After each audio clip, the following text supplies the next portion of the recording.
آج انشاءاللہ تعالی ہم سورۃ الاعراف کی آیت نمبر 44 اور 45 پڑھتے ہیں اور اس کو سمجھنے کی کوشش کرتے ہیں۔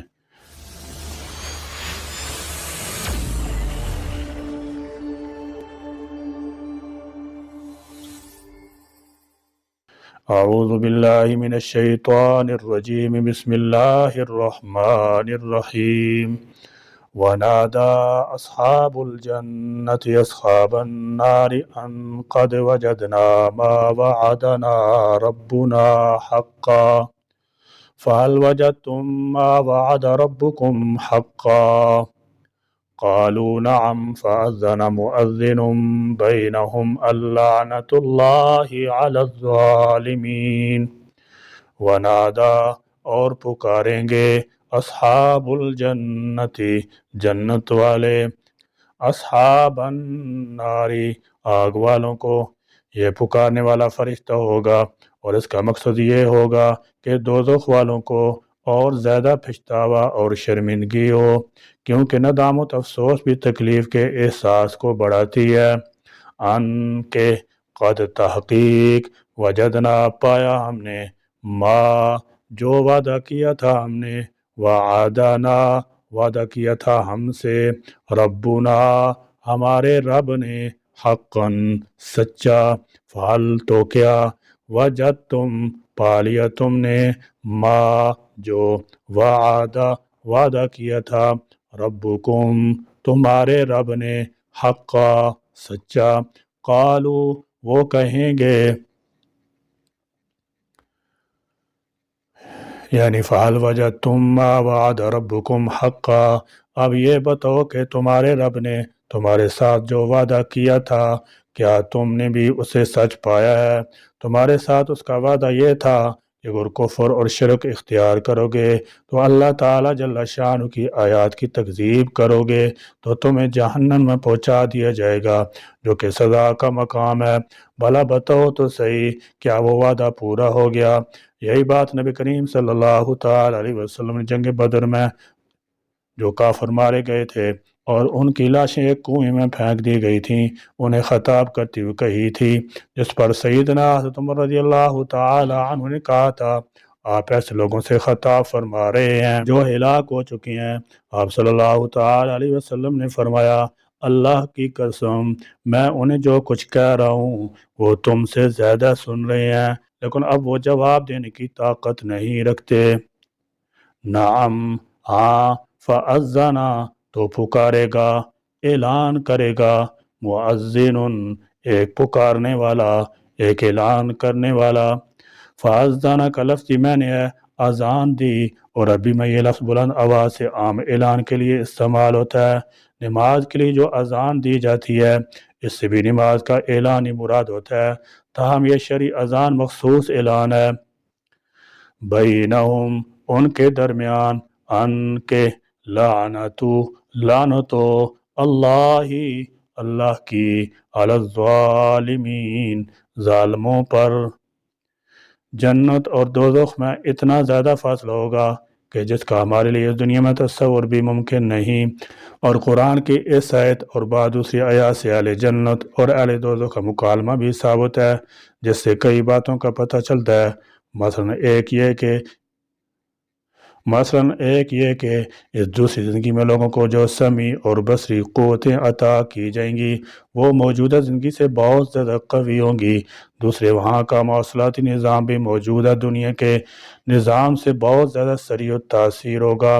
موجودہ دور میں ہم انٹرنیٹ پر، سوشل میڈیا پر دنیا کے دور دراز ملکوں کے لوگوں کے مکالمات سن بھی سکتے ہیں اور انہیں دیکھ بھی سکتے ہیں، اور اس دوسری زندگی میں یہ ہوگا کہ اہل جنت میں سے اگر کسی کو اپنے ان ساتھیوں کا خیال آیا جو کافر اور دوزخ کے مستحق تھے اور وہ ان سے کلام کرنا چاہے گا تو ان کی اور ان کے احوال و ظروف کی تصویریں ہی سامنے نہیں آ جائیں گی، بلکہ وہ اپنے اپنے مقام پر بیٹھے ہوئے ایک دوسرے سے گفتگو بھی کر سکیں گے۔ پھر ان میں وہی گفتگو ہوگی جو اس آیت میں مذکور ہے، اور یہ مکالمہ ایسے لوگوں کو عبرت دلانے کے لیے اور اس دنیا میں حسرت و یاس بڑھانے کے لیے یہاں ذکر ہوا ہے، اور ایسے ظالموں پر اس دنیا میں بھی لعنت ہے اور اس جہان میں بھی لعنت ہوگی۔ الذين يصدون عن سبيل الله ويبغونها عوجا وهم بالآخرة كافرون۔ الذين، وہ لوگ جو یصدون روکتے تھے، عن سبیل اللہ اللہ کے راستے سے، فرمایا ظالموں پر اللہ کی لعنت ہے۔ اور یہ وہ لوگ ہیں الذین یصدون عن سبیل اللہ، جو خود بھی گمراہ ہیں اور دوسروں کو بھی اللہ کے راستے سے روکتے ہیں۔ ہر نبی کے دور میں ان کے معاندین کافروں کا یہی شیوہ رہا ہے۔ حضرت شعیب علیہ السلام، حضرت موسیٰ علیہ السلام اور حضرت عیسیٰ علیہ السلام کے واقعات میں ملتا ہے کہ ان کے مخالفین لوگوں کو نبی کی بات سننے سے روکتے تھے۔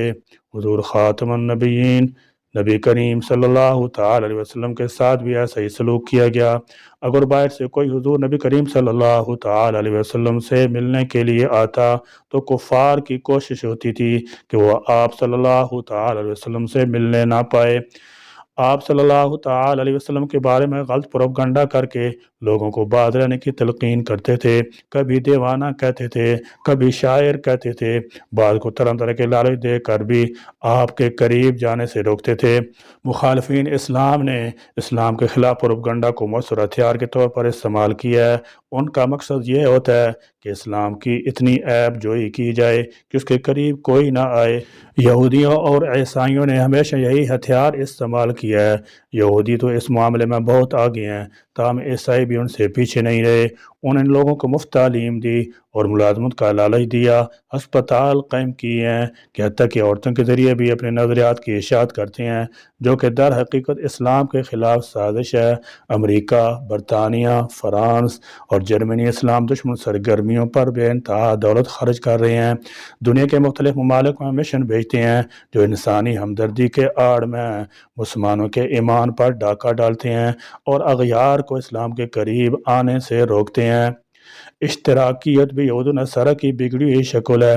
یہ خفیہ سازش نہیں کرتے بلکہ دین دشمنی بالکل واضح ہیں، اور ان کے منشور میں یہ بات درج ہے کہ کوئی شخص کسی مذہب کے حق میں کسی مسجد، چوک اور عبادت خانے میں کوئی بات نہیں کر سکتا۔ البتہ مذہب کے خلاف جو چاہے اور جہاں چاہے کرتا پھرے، اس کی حوصلہ افزائی کی جاتی ہے۔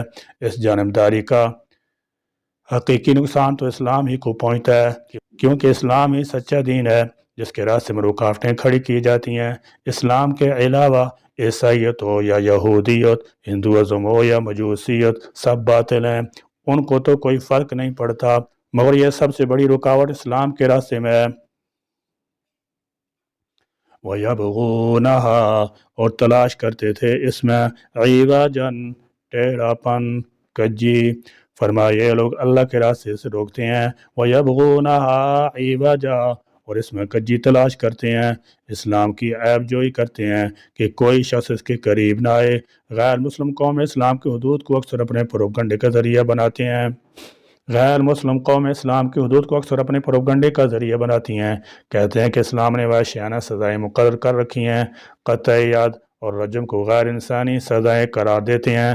یورپی ممالک میں اسلامی سزاؤں کے خلاف بڑا زہر اگلا جاتا ہے تاکہ لوگ اس کی طرف متوجہ نہ ہو سکیں۔ اب تو اپنے بھی حدود اللہ کے خلاف باتیں کرنے لگے ہیں۔ نام نہاد لبرل بڑے لوگ اسلامی حدود کو وحشیانہ سزائیں کہنے لگے ہیں، کہتے ہیں کہ یہ سزائیں غیر مہذب زمانے میں رائج ہوئی تھیں، اب تو دنیا متمدن ہو چکی ہے، اب ان سزاؤں کی کوئی ضرورت باقی نہیں رہی۔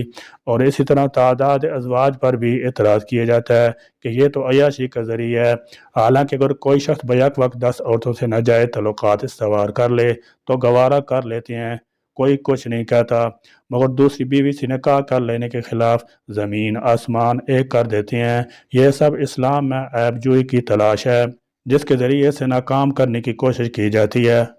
وَهُمْ، اور وہ بِالْآخِرَةِ، آخرت کا، کافرون، انکار کرنے والے تھے۔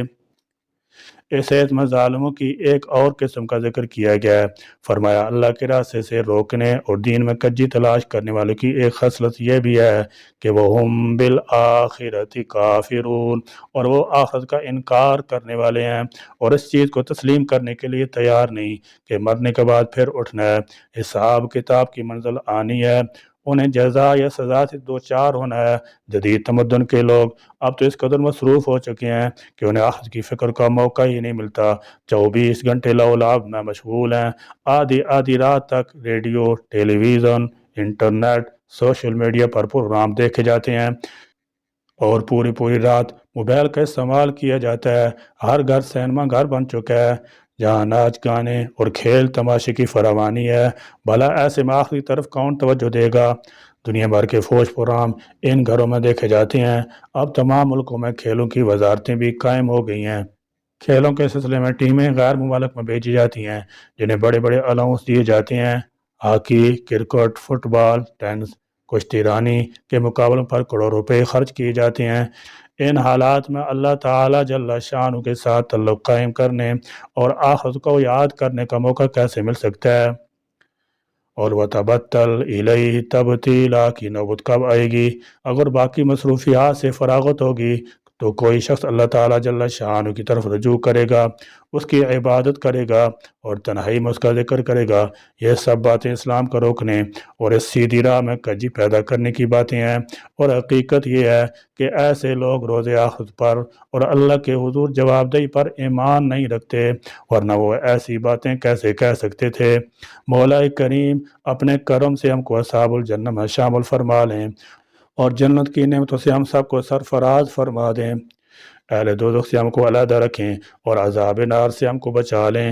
یا اللہ، اس دنیا کی زندگی میں ہمیں ایمان کے ساتھ ان اعمال صالح کی بھی توفیق عطا فرما دے کہ جو آپ کی خوشنودی اور رضا کا باعث ہوں، اور ان اعمال و افعال سے بچا لے کہ جو آپ کے غضب اور غصہ کا باعث ہوں۔ یا اللہ، یہ آپ ہی کی تائید اور توفیق سے ممکن ہے۔ ایاک نعبد و ایاک نستعین۔ آمین۔ وآخر دعوانا ان الحمد للہ رب العالمین۔